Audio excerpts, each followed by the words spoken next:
ئەمڕۆ حەفتەی ڕەمەزانی 1429 و یادی بەدرە. حەفتەی نۆی 2008 و چەند ڕۆژە بەسەر 11 سێپتەمبەرە تێپەڕ بووە و یادی هەردووکیانە. یادی بەدرە و یادی فورقانە، یادی شەڕی گەورەی ئەهلی ئیسلام و کوفرە لە جەبهەی یەکەم لە شەڕی یەکەم، یادی سەرکەوتنی یەکەم و سەربەرزی ئەهلی ئیمانە بە درێژایی تاریخ، ڕۆژی فورقان، ڕۆژی گوێبوونەوەی حەق و باتڵ، ڕۆژی دەرکەوتنی ئیسلام. دیسان یادی سێپتەمبەرە و دوێنێ گەورەترین بانکی جیهانی ئیفلاسی خۆی دیسان لە کاریگەری 11 سێپتەمبەر ڕاگەیاندەوە. بە ئیفلاسی ئەم بانکەش یەکێک لە شکستە ئیقتیسادیەکان ڕووەکاتەوە سەر هەموو دنیا و هەموو وڵاتان، بە تایبەتی ئەمریکا کە لە ساڵی 1929 ئیفلاسی وا گەورەیان توش نەبووە.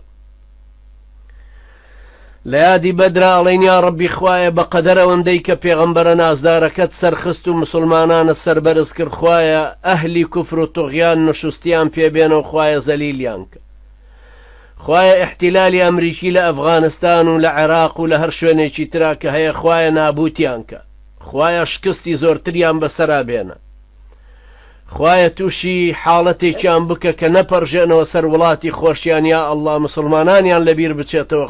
خوایە شکستیان لە وڵاتی مسلمانانە بەسەرا بێنە، یا ئەڵڵا دەستی ئەو برا مجاهیدانەمان بەهێزتر کە و نیشانیان پێ بپێکە و خوایە دڵ و ڕایان یەک خەو لەسەر یەک قیادە کۆیان کەرەوە، سەرکەوتنی خۆتیان پێ ببەخشە، سەرکەوتنیش لە غەیری بەڕێستانەوە نایە، یا ئەڵڵا. یا ڕەبی خوایە و برا مجاهیدانەمان سەرخەکە لە بەرخاتری تۆ، یا ڕەبی خوایە چەکیان کردوتە شانیان، خوایە یادی بەدرە و خوایە سەرکەوتنی زیاتریان پێ ببەخشە، خوایە ئەو نشستەی بەسەر احتیلال تا هێناوە، خوایە زیاتری بەسەرا بێنە، یا ڕەبی خوایە احتیلال تێکشکێنە و هاو باران و هاو بیرانیشی تێکشکێنە.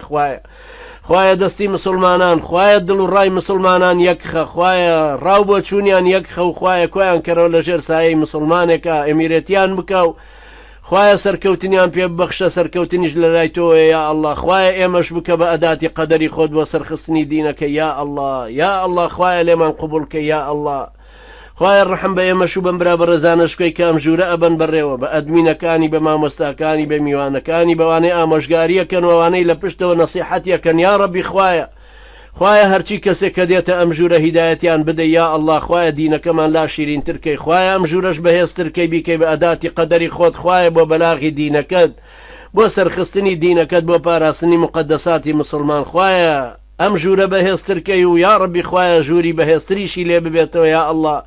خوایە هەنگاوێکی تر بمان بیتە پێشتر بۆ ئەوەی وەسیلەیەکی ئەعلامی بەهێزتریشی لێ دروستکەین، یا ئەڵڵا. خوایە بمانکەی بە پشتیوانی مسلمانانی مجاهید و ئەوانەی ڕەش و ڕووتی زیندانەکان و کە بە سەبرەوە سەبریان گرتووە، خوایە یا ڕەبی خوایە بمانکە بە ئەداتی قەدەری خۆت بۆ سەرخستنی دینەکە. يقول قولي هذا واستغفر الله لي ولكم وجزاكم الله خيرا والسلام عليكم ورحمة الله وبركاته.